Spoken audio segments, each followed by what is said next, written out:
It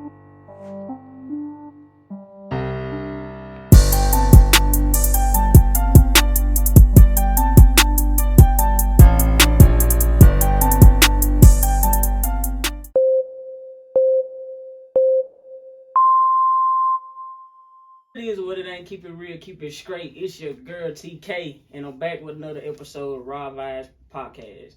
And I got another special guest with me today. Real athlete right here. I'm talking about all around. Every sport, whatever sport you can name it, he goated at it. Mr. Ricky Hollywood Hunt. So with you. What's up with it?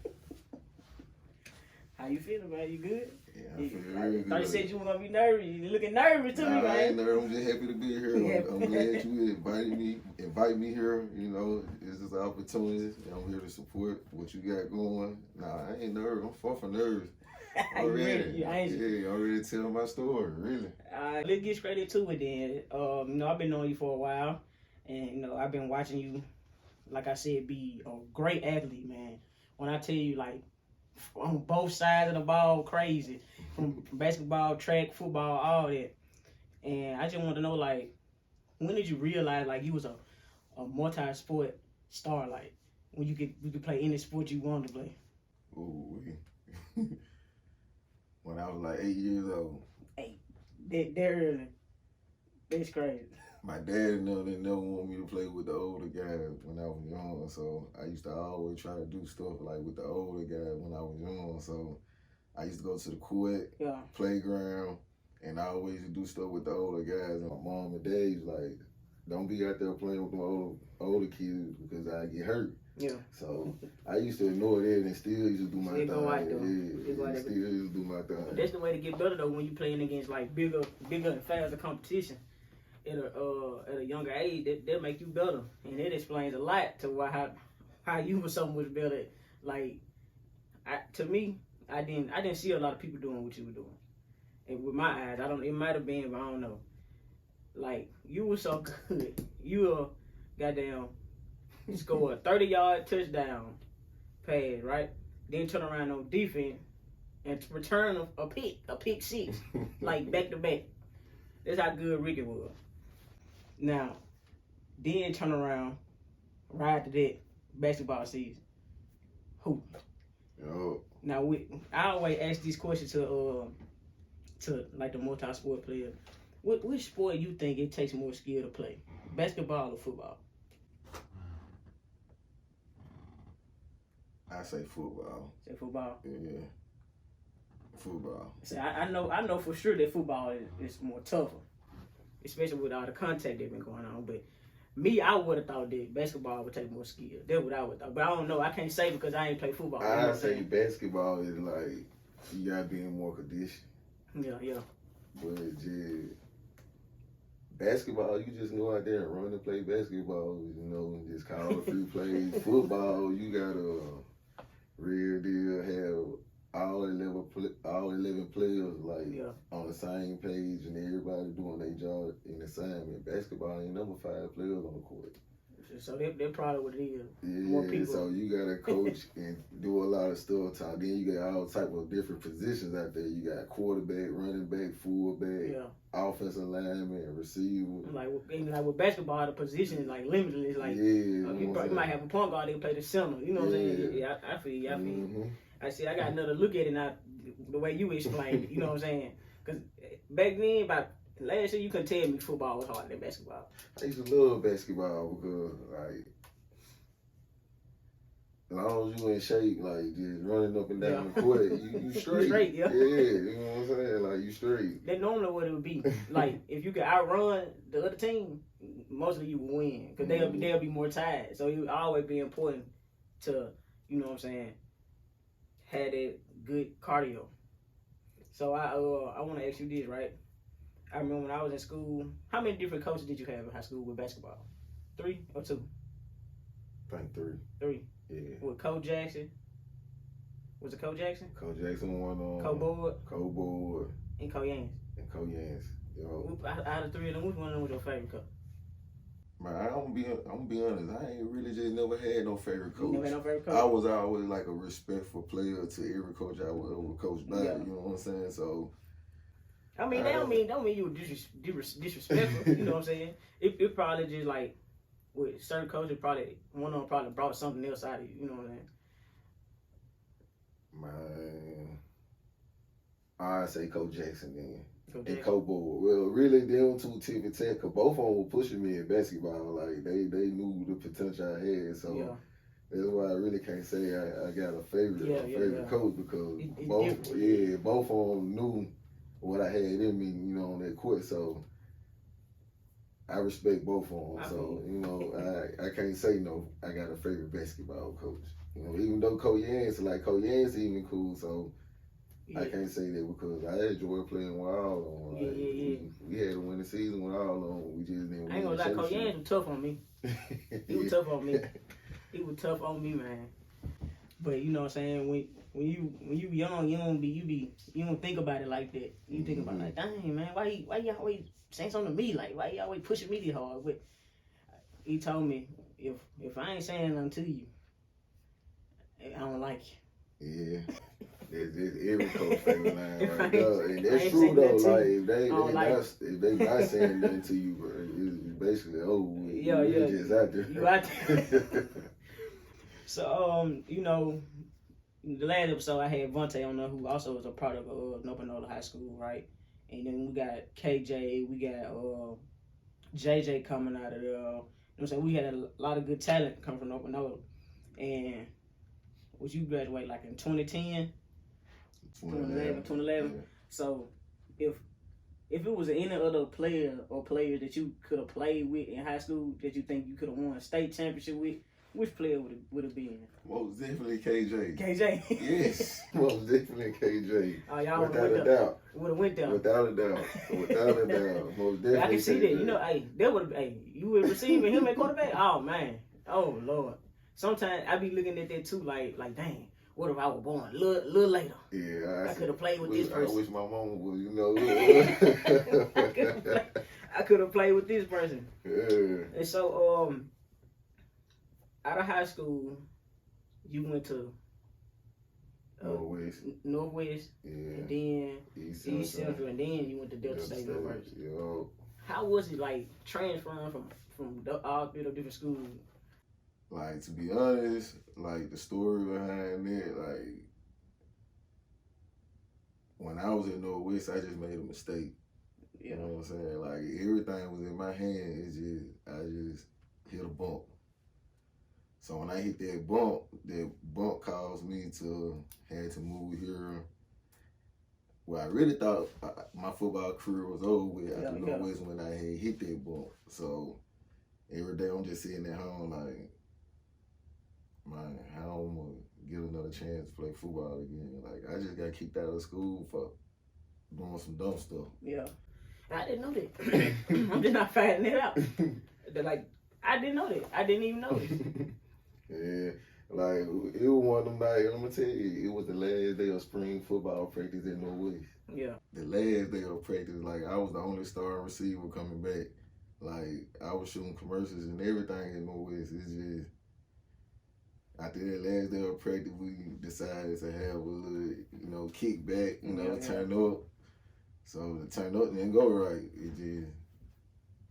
I just made that mistake that I wish I could take back, but I look over it now. Like, it's just something that I don't take back. It probably was just something you had to go through, Yeah. So. Well, I ain't gonna say I had to go through it because I ain't gonna lie, that was a dumb decision. Like, so basically, you basically saying you put yourself in that position. Yeah, I put myself in that position, and I can admit to it, like, because, like, if you don't admit to your wrong, like, shit, how can you ever grow or get better in life? You're right. So, but yeah, after that, like, what made me do that, I had to, sit out for, like, a whole month straight. I'm just sitting there thinking, so... One of my coaches that knew my coach from Northwest, he was from Saratoga, named Coach Frazier down there at East Central. He was like the defensive coordinator down there. And he had reached out to my coach at Northwest and was asking about me and stuff. So he had came all the way from EC, all the way to my house, like pulled up on me. I'm at the crib in the bed laying down. Like when he pulled up, like for real, like he come in talking like, we finna give you another chance, another opportunity. Cause Northwest wouldn't release me to nobody in our country. Like they wouldn't release me to East Mississippi. Yeah, of course not. Northeast. Like so they wouldn't release me to them. So they released me to EC. So that's how I got over there to EC. So after that, you know, when I got that opportunity again, I went hard. So my coach from Delta State had pulled up on me at EC. Like, I had the grades when I was at Northwest, but when I sat out that year, well, not that year, when I got kicked out that year, it put me a year behind on my classes. So I had to go to EC. I was behind on classes still, so I wasn't even eligible to go D1, even if I would have got done, you know, at EC during semester. So I had to go to summer school. I had to go to summer school to complete 2 classes to either go to Delta State.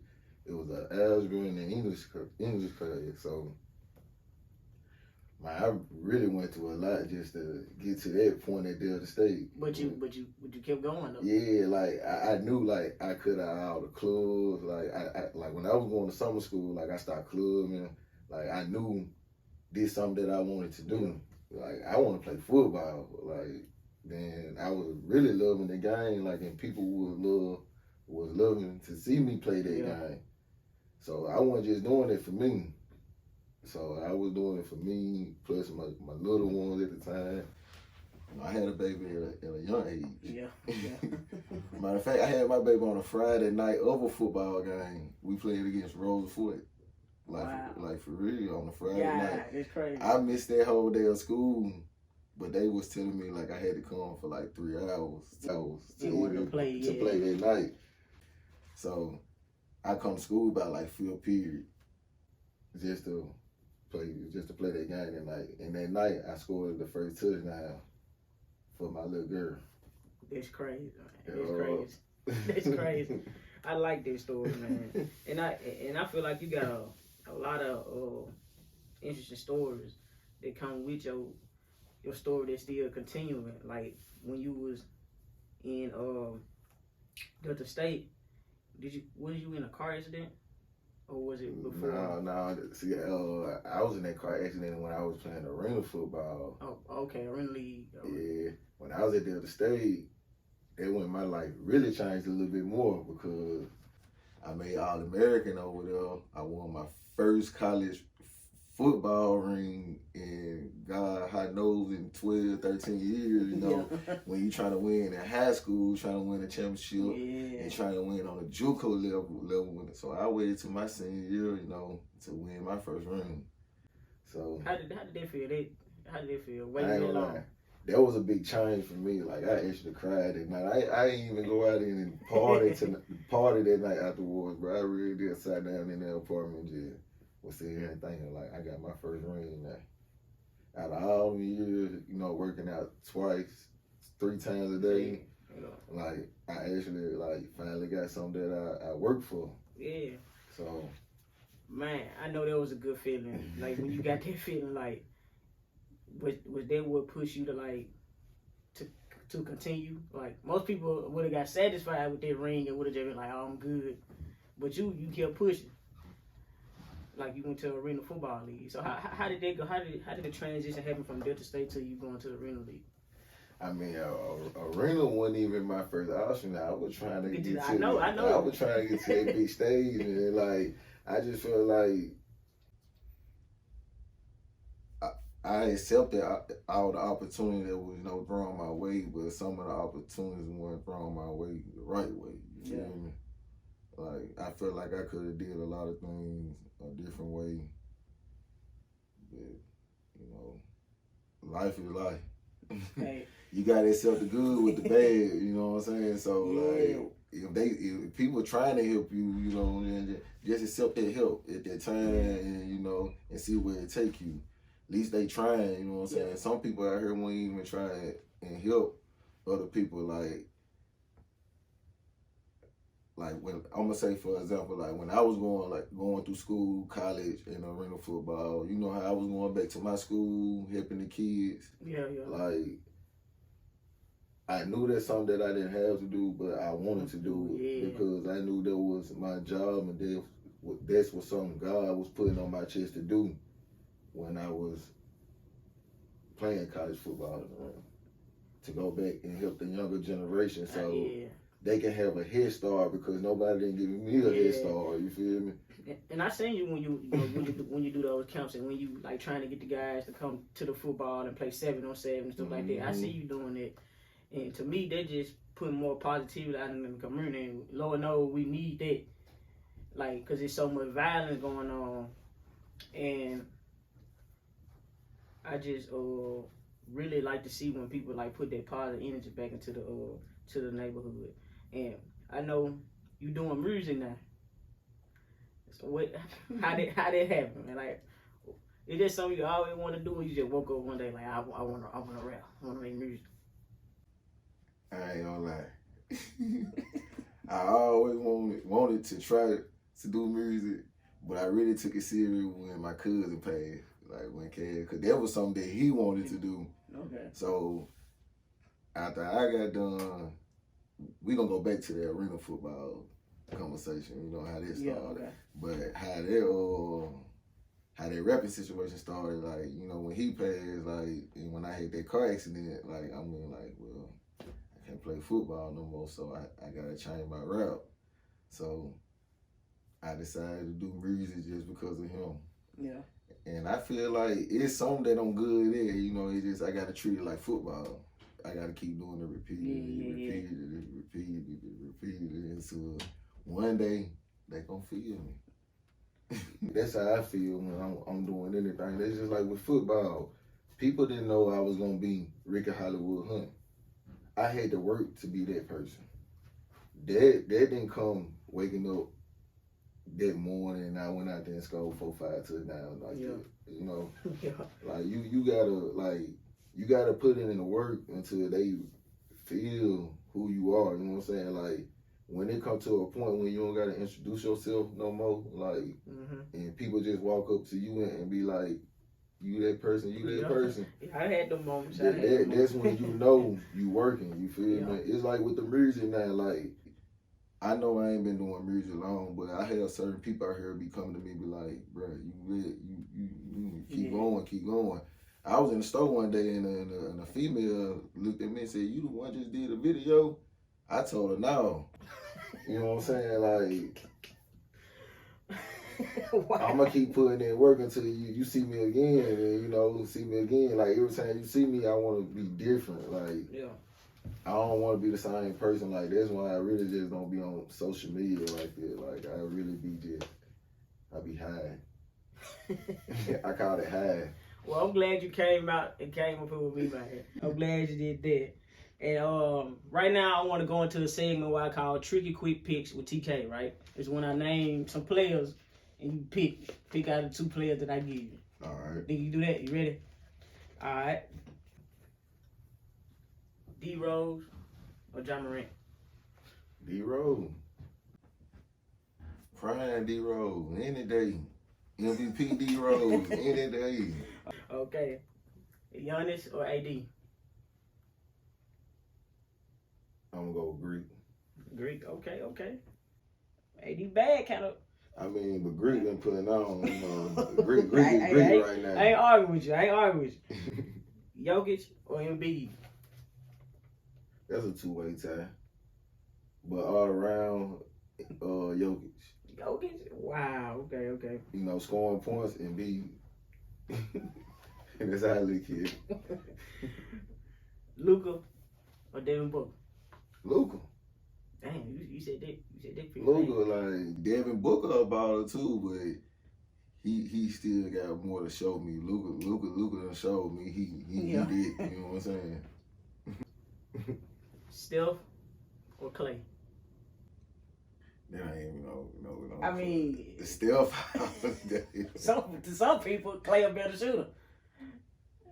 I mean, Steph. We gonna say Steph. All right, now this the last one I'm gonna do for the sports. This one is near dear to my heart. AI or Kyrie? The answer. That's the answer. Okay then. I thought you were gonna say Kyrie. I thought you were gonna say Kyrie. Hey, now I want to go to the music side. These two guys right here are probably two of the hottest rappers out right now. I just want you to tell me which one you think is better, R.A.W. or YoungBoy. YoungBoy. Why? I mean, YoungBoy, like, he really consistent. Like, he put in the work behind, like... That man dropped 100 songs a day. Yes. R.A.W., like, he bumping, but, like, he ain't coming like YoungBoy. He ain't coming like YoungBoy. They just, like, putting Michael Jordan and Kobe together. I choose Kobe. You want to know the reason why I choose Kobe over Mike? I really would. I really would. Even though Kobe stole everything from Mike, he just, work hard. I look at work ethic. Like, that's how I look at life out of people. Like, they work ethic because the work ethic was shown. So you saying to me, Kobe Bryant, the best ball player ever? I ain't saying he the best basketball player ever. He just... Who the best then? It's a tie, but I just choose Kobe because, like, Kobe do it better. You feel me? So what you saying is, Kobe watched Michael Jordan, took all his skills and shit, and made it better. He put steroids on it. That's what he did. And I feel the same way about Kyrie AI. I feel like Kyrie took everything AI was doing and did it and doing it times 10. That's all it is. Doing it times 10. But you can't never take away from the older generation because I ain't trying to take nothing from Jordan. Like, for real, I can't. But Kobe do it way better. So what you think about LeBron then? LeBron, I don't even like, well, I ain't gonna say I don't like LeBron. Like, I ain't no LeBron fan, but, I mean, he ain't the best, but he top 3. That's all I can say. He top 3. Well, he is 3. He is 3? Goddamn. I mean, he just beat the scoring title. That's all I look at it. He just won the scoring title. That's the case. Kareem Abdul-Jabbar should have been the best player over Michael Jordan and Kobe and all them. And that's the case. If people want to speak on it, you make a point now. I'm just saying, like, make a point now. But records are meant to be broken. Like, you're going to take about 20, another decade for another basketball. Like, the person that ain't even born, they going to do that right now. He ain't even Everybody going to be looking at something in the past and then trying to put their own twist to it. And they're going to constantly get better. I appreciate you for coming through for me, man. You got any social media you want to shout out so the people can follow you on, anything like that? My Instagram is Hollywood2Hunt, and my Facebook is just Ricky Hunt. I don't just deal with this social media right now. I got you. So y'all make sure y'all go follow my guy. Go listen to him stream his music with SoundCloud. And on YouTube, and subscribe my page, Blue Cheese Gang. And Hollywood R.A.W. on YouTube. Okay. Yeah. Y'all heard the man. Y'all go follow him, subscribe to him, stream his music, all that. And make sure y'all like this video. Comment if you want to down below. Tell me who you would pick out of the Trigger Quick picks. And make sure y'all subscribe. It's free. You subscribe to Netflix. You're paying for Hulu. Man, subscribe to me for free. And hey, I love y'all. Appreciate y'all support. And that's it for today's episode. Peace.